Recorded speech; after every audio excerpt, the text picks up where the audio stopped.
Welcome back, everybody. Glad to have you back again. Whatever time you're watching this, welcome. So what I wanted to start doing for you guys was I wanted to start introducing some resources that you can use to start to implement a lot of the aspects and techniques that we've been talking about over the last couple of videos. So I am going to have a video on breathlessness specifically, on interfacing with breathlessness, dealing with the psychological component of breathlessness. But what I wanted to do for you first was I wanted to actually introduce this threshold, this breathlessness threshold exercise log. Now this works similarly to the Bolt test that we've spoken about before. And just to reiterate, so the Bolt test is essentially an indirect test of your body's tolerance to carbon dioxide. And because carbon dioxide is our main drive to breathe, it kind of indirectly sets your threshold for breathlessness.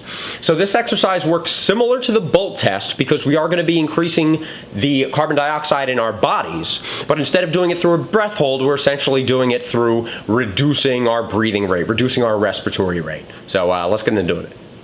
So first, let's go over a few notes. In this context, we're going to be using reduced breathing exercises to kind of find an interface with our breathlessness threshold. We're not specifically trying to improve our tolerance to carbon dioxide, although our CO2 tolerance is going to be improved, both while we're doing the exercise and in general as we keep coming back to this log over time to see how we're improving. So in general, when we breathe in or out for a longer period of time for the purposes of an exercise, we don't want to fall into the temptation of increasing the quantity of air that we're breathing over that period of time. The only thing that we want to do is increase the length of those breaths. So keep the quantity of air the same, just increase the length of those breaths. Because what we want to do is we want to give our bodies the opportunity to accumulate enough carbon dioxide to trigger that air hunger. Because again, carbon dioxide is our main drive to breathe. And this is achieved at different rates for different people for different reasons.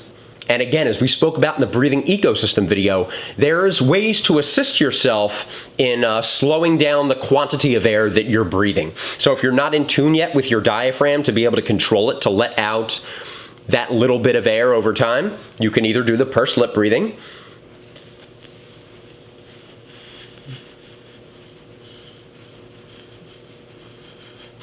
or another way you can do it too. You can also, if you kind of get good at it, tighten up the back of your throat a little bit near your sinuses, and then that additional physical resistance also helps.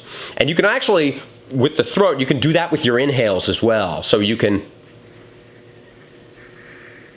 obviously you can't see it, but I'm doing it. So if you tighten up the back of your throat, that additional physical resistance will help you extend your inhales and your exhales. Now, when estimating the quantity of air that you're breathing for the purposes of record keeping, you really just need an estimate because it's much easier to know how long you were inhaling or exhaling. It's more difficult for you to measure the quantity of air that you're breathing. So just in the best terms that you can think of it, I tend to think of it as a percentage of your total lung capacity.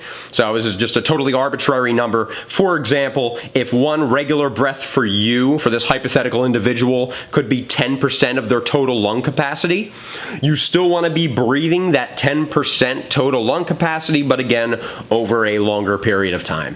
So for the purposes of simplicity for this exercise, I recommend just starting with 6-second inhale exhales. You can kind of modify this exercise to do it with like 4-7-8 breathing, where you inhale for 4, hold for 7, exhale for 8. Then maybe you'd want to do, inhale for 6, hold for 10, and then exhale for 13, 14, just kind of manipulate those numbers. But again, for the sake of simplicity, 6-second inhale exhales, nice round number. So number 1, prepare to record the following checkpoints on the exercise sheet. So if after a few minutes you don't actually experience any feeling of air hunger, just increase the length of those inhale exhales. So for example, 6-second inhale exhales becomes 7-second inhale exhales, and so on. And this process usually only has to happen once, so you can establish like your end zone of breathlessness, whatever gets you into that end zone of breathlessness within a reasonable period of time, maybe 5 minutes, I'd say.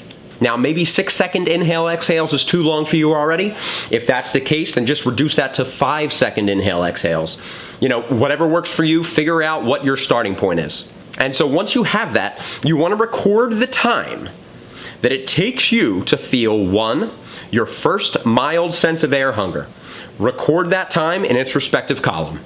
And then, number 2, the first moderate sense of air hunger.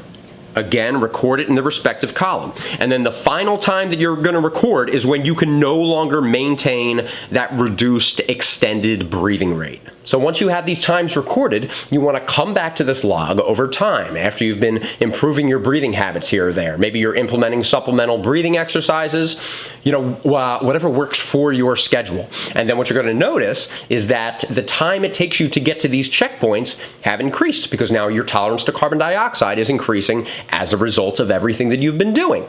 And then once that happens, then you just simply increase the length of your inhale exhales until being able to do that becomes easy over some period of time, and so on and so forth. And then you get the idea. So here you go, guys. Please run with this exercise. And again, have a great day. More content soon. Ja lublю тебя. Увидимся скоро.